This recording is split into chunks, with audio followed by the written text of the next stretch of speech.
All right, welcome to another episode. In this particular episode, I want to talk about dealing with heartbreak or the end of a relationship. This is something that I deal with a lot in my one-on-one consults, where people are either choosing to end a relationship or they have been on the receiving end of the end of a relationship, meaning someone has left them or broken up with them. Typically, for most people, we associate a sense of heartbreak with relationships or the end of them. And to me, that's really fascinating from a psychological standpoint, when we're looking at it through the lens of the human being and what's going on there and why that's such a consistent experience for so many people from different walks of life. I've been really fascinated with this aspect of life. And I say this as someone who, there were breakups that I had to deal with in my past that were uncomfortable and upsetting at times.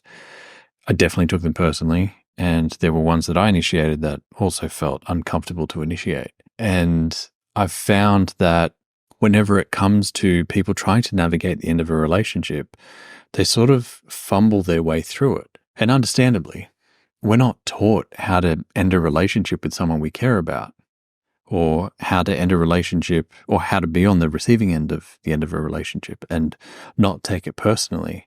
So I thought it might be interesting to address this because it's certainly not something we're taught, and I don't know anybody that has actually been guided through that process by their parents in an effective manner.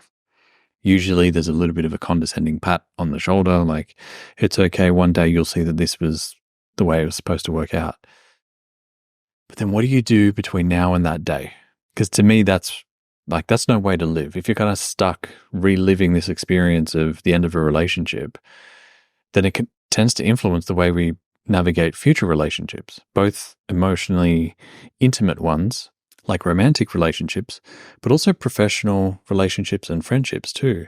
We don't often see this, but there is a constant connection between the way we relate to others and how that bleeds through to different areas of our lives. So it's not uncommon for people to experience some degree of heartbreak if they've been let go from a job. And part of the reason for that is because somewhere in their mind, they're referencing a breakup that felt just as personal in their romantic life at some point. And they're sort of reliving all those emotions all over again. Now, I say this all off the back of having a consult this morning with a client of mine who recently started working with me because of what felt like a traumatic breakup that occurred last year. And it's been affecting every aspect of her day, each day. So she wakes up in an anxious state. She finds herself being easily emotionally triggered by different experiences and has been struggling to function on a day-to-day basis. Now, the context of this situation that has happened was it was an engagement that they were engaged to be married, and the engagement was ended. And so this was, as I'm sure many of you can imagine, heartbreaking for my client, and both confusing and shocking as well. And so she didn't know how to deal with it. Now, part of what we worked throughout the session today was to alleviate the shock and the overwhelm and the trauma of the experience. So it was no longer this viscerally overwhelming emotion that she was having to wrestle with each day. So here's the first part that I encouraged her to see, which she was naturally struggling to see on her own because she was on the receiving end of the relationship being ended. So her ex was the one that ended it, decided it was over. Her immediate response was it was a question of her worthiness, that because he was ending the relationship, that meant she was unworthy of being loved. Now, this is common for people to feel, especially if they're on the receiving end of being broken up with. But I challenge that because it's easy for us to default to, well, they're rejecting me. That means I'm not worthy and they must be right. But challenge that, because to me, it's not a question of worthiness. Even though superficially it might look that way, it's not. For me, it's a question of alignment. Are you aligned? Are you genuinely two people that are coming together who are aligned? Now, before I was able to calm down her emotions, she wasn't able to see that it was a question of alignment. She was only able to see that it was something personal, that he was saying, you were not worthy of being with me. And the challenge with that is because she valued his opinion of her more than her own, that opinion had a lot of weight. So the supposed rejection felt true to the fact that it was a question of her worthiness, even though in actuality it isn't. Now, we tend to look at life as, in relationships at least, that when we are with a partner, their acceptance of us is somewhat validating. My question is, what is it validating exactly? Is it validating your worthiness? Okay, let's say it is. Worthiness of what? Is it worthiness of being loved? Is it worthiness of having all the riches in the world? Is it worthiness of having a family or starting a family? You want to question what the perceived worthiness is that you believe this person is giving you. And then you want to question that. What makes them so powerful? Or more specifically, who makes them so powerful? Because the truth is, if you're perceiving that their opinion of you is most important, or that whether or not they're accepting you, that determines your worthiness, that's you giving them your power by saying, I want you to hold my heart for me and look after that. As Don Miguel Ruiz says in The Mastery of Love, he says, often people are giving their heart to another individual and saying, I want you to care for this. But that's putting a lot of responsibility into someone else's arms or into someone else's life, just as if your partner was to give their heart to you. You would feel that's a lot of responsibility. You've got to keep this thing alive and you've got to nurture it and make sure it gets everything it needs. But they're struggling to do that with their own heart, let alone with other people's hearts. And so too often we give other people power, and then if for whatever reason they can't handle that responsibility, or they feel like it's not appropriate for them to do so, and they try to hand it back, your immediate interpretation of that is, well, I'm not worthy of receiving it. I'm not worthy of receiving their focus and their attention and their nurturing, and they're rejecting me. When that's not necessarily the case. So you want to question what is fueling these perceptions that you're having, because it's not always the truth. You're being influenced by probably past experiences where that's occurred, but it's definitely not necessarily the entire truth. And then you get stuck in this story of, well, because it's personal and because it's a question of worthiness, I am worthless, in this case, to this person. And then you carry that sense of worthlessness forward into your future in your mind, thinking, well, no one's going to want me. I'm worthless. And you experience this sense of being disheartened for the rest of your future and feeling crushed by the idea that you've got to try and find another partner, feeling this sense of worthlessness. That's not going to work out. You're not going to find a partner. And if you do, you're probably going to find somebody who prefers people who are projects to work on to try and fix them, which is manipulative, and it's probably not the relationship you want to be in. It's certainly not a respectful one. All of this stems down to your perception of the experience. And so when you change your perception of it, the way you imagine your future starts to unfold in a completely different manner. So coming back to this notion of it being an issue of alignment, the way I like to frame this idea of alignment in relationships is to imagine two footpaths or two paths side by side. And one path is their path and one path is your path. Now, these two paths will be close enough together, even though they're parallel, they're close enough together for you to walk down your own paths, but you're close enough to be able to hold hands, as partners would. Now, that's showing a sign of alignment. Now, at some point during your relationship, you might find that those paths start to diverge and separate and move away from one another. And while they might move away, they might still be close enough for you to hold hands and to see each other. But then you may find that you get to a point where those paths separate further and further and further away. And it becomes difficult to maintain holding hands and maintaining that connection that you once had. Now, where that becomes an issue is when people try to hold on to each other in spite of their paths taking them down different roads, down different directions. And to add another layer of complexity, what people tend to do if they're feeling quite codependent on one another is one of the two will leave their own path just to be with that person and walk down that person's path with them, having sacrificed their own path. Now, while that might look noble and like a wonderful compromise that people quote unquote should do, if you play that out into the future, into the long term, 5-10 years down the road, they're going to feel empty at some point, the person that sacrificed their own journey and left it. And then they're going to end up feeling resentful to their partner because their partner isn't appreciating that they sacrificed their journey to stay with them and go down their journey with them.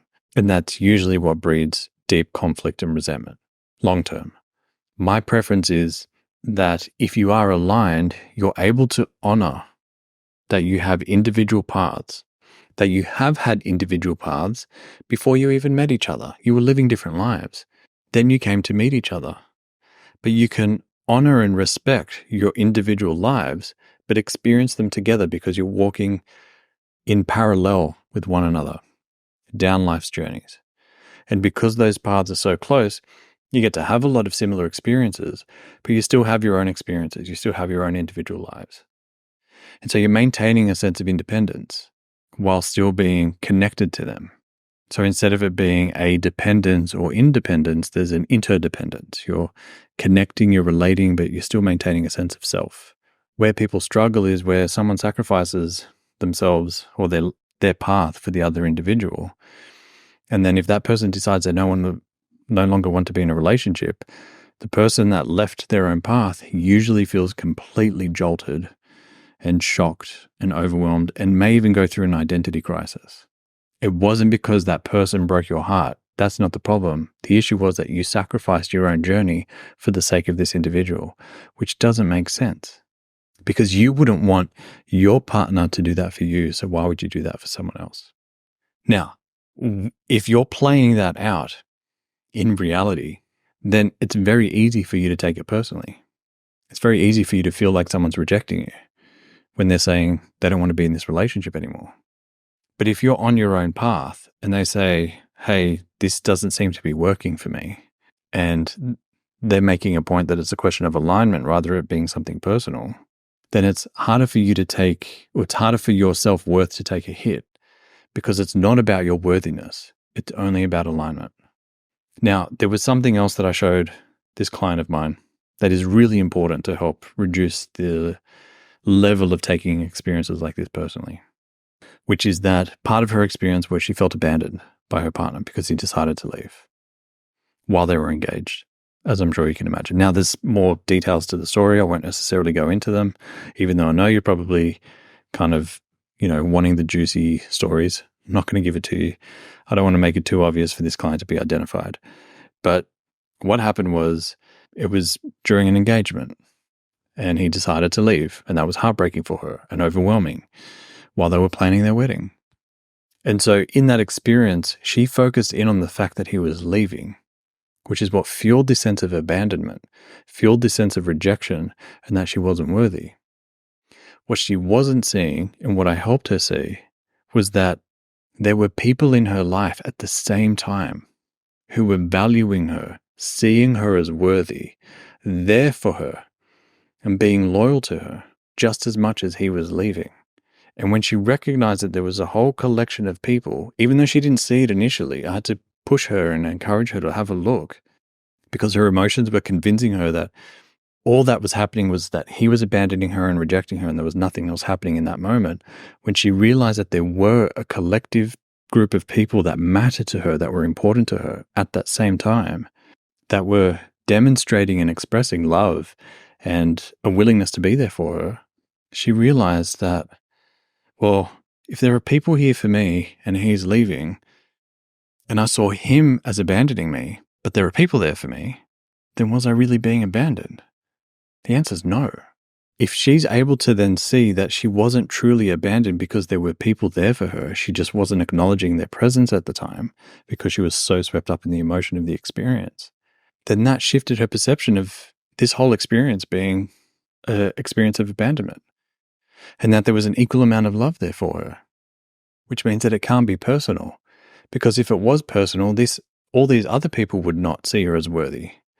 And then it stops being this issue of, or a question of worthiness, because if it was truly a question of worthiness, general worthiness, these other people wouldn't spend time with her. They wouldn't care about her because they wouldn't see her as worthy either. So this shift in her perception started to take the personal aspect out of it, alleviated the pressure of what she was experiencing, and then it started to unlock this sense of relief. And it took the burden and the weight and the trauma out of that experience. And by the end of the session, she was completely calm. She was still. She was just silent. She's like, I haven't felt this still and calm in a long time. All we did was change the perception of the experience. And then she was able to see it for what it truly was. It wasn't a question of worthiness. It was a question of alignment, and that they weren't aligned. And then she had the humility to realize and share that not only was it a question of alignment, but that she was trying to make it a relationship that it wasn't. Meaning while they were together, like most relationships, there was conflict and challenges that they were facing. But she was holding on to this hope, like a lot of people do, that the relationship might become something different. It might fulfill some kind of potential. And it wasn't actually showing any evidence of that, but she was holding on to that expectation and that hope. And that's what was causing a lot of the challenge and difficulty for her, because she valued his opinion of her more than her own. And so when she was able to let go of that, she realized, I was trying to make this relationship something it's not, just by holding on to it. Not forcing him to do anything, but just by holding on to it and hoping that he was going to be someone he's not. When push came to shove, he eventually showed his true colors, which might be heartbreaking, but in reality it's kind of liberating, because he's shown her who she's dealing with, which means that she doesn't have to spend the next several decades of her life with somebody who's not really being their authentic self with her. What does that do? It's essentially him stepping out of the doorway and allowing the most appropriate and the most aligned person to make their way in. Because if he's standing in the doorway because she's holding on to him, that blocks the doorway of who could actually come through. And so she started to see it as a experience of lightness, not a burden, not a trauma, not overwhelm, but actually a form of emotional liberation. And she also got to see the profound love and gratitude that she had for the people that were in her life that were also sharing that and demonstrating that gratitude for her and that love for her at one of her most vulnerable moments in her life. So my intention with this episode is to get you to think differently about heartbreak, to think differently about breakups, because it's so easy to buy into the emotion of the experience, because the emotions are quite strong at times of breakups. Even if they're mutually respectful, that doesn't mean that emotion doesn't come up of sadness and grief and overwhelm and how am I going to continue without them, or what is my life going to look like without them? And that's fair enough. But those emotions you're experiencing are based on perceptions you have of the event. So if you start to change your perception of it, the emotions change or completely dissipate. And I want to give you some reframes and different perspectives on this to start to encourage you to look at breakups differently. Because people can hold on to trauma from breakups for decades. Even, they might get into a relationship and get into a committed relationship and get engaged and married and have a family, but still live with this level of trauma and this anxiety about what happens if I relive that situation, or if their partner does something similar to what their ex did right before they ended it. They might start to get paranoid and then start smothering them to try and avoid the possibility of the ending of a relationship. So if you're able to start letting go of the trauma and the pain associated with breakups and realize that they're not personal, they're as much about the person ending it as it is about the person being dumped, I want you to start thinking about it differently. You don't have to live life the way most people think you should live life when it comes to relationships and breakups, because everyone's kind of trauma bonding and they're sort of encouraging you to stay stuck in the emotion. And I want to give you a completely different framework of thinking that might actually empower you. And for whatever it's worth, I'm going to be saying all this stuff to my daughter when she ends up being in a relationship and then the relationship not working out. I'll be giving her the exact same stuff if she's not watching or listening to this episode when it happens. So I do this because I care, not because I want anything in return, but I feel like this is going to help you because I've seen it help so many other people. So if you're wrestling with the end of some kind of relationship, whether it's a relationship with a family member that you were close with and there's been a fallout, or a relationship with a partner and there's a fallout, or there's the ending of a relationship there, or even with colleagues or a job, all the same emotions come up for a lot of people. So use this episode, listen to it as many times as you need to, and you will hear different things as I've kind of explained them in different ways. And if you know someone that's struggling with it, please send them this episode if you think it's going to help them. My hope is that at least I'm able to make a bit of a difference in their life too. Breakups don't have to be as heartbreaking as they feel. There is a completely different perspective that we can have of them, where they're more of a liberation rather than a traumatic experience. Okay, so that's it from me on breakups and heartbreak. It's probably enough of that for you in one episode. Hopefully you got some value from that. And make sure that if you've got any questions, you drop them in the comments, you send us an email, send us a DM on Instagram. Otherwise, I'll see you in the next episode. Thanks.